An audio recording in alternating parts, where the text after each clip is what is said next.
Assalomu alaykum, biz YouTube tarmog'ida kuzatib borayotgan yurtdoshlar. 7-iyun Big Ben Navli Shoptoli yetilib pishdi mashq holati 2025-yil. Daraxt 1 litrli qilib tarbiyalangan. Daraxtimiz yoshi 3 yosh. Yerga ekilganiga 3 yil bo'lgan daraxtni hisoblab ko'rasizlar. Mana hosili 10 kilogacha hosil olyapti. Hozirgi kunda kalibrovkalari mana 65, 70, 80 gacha, 75 plus kalibrovka. Mana hosili.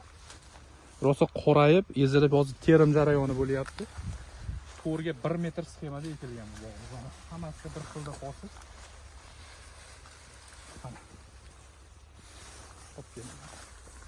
Mana Big Ben bo'ladi.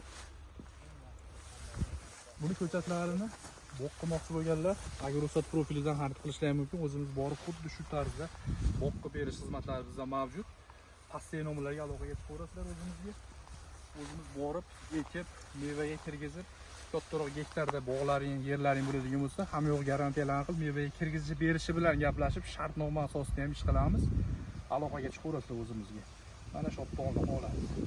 Videoga bittadan like bosib, yaqin do'stlarga jo'natib bersizlar, bu nomerlarga aloqaga chiqib ko'rasizlar ko'chatlar uchun.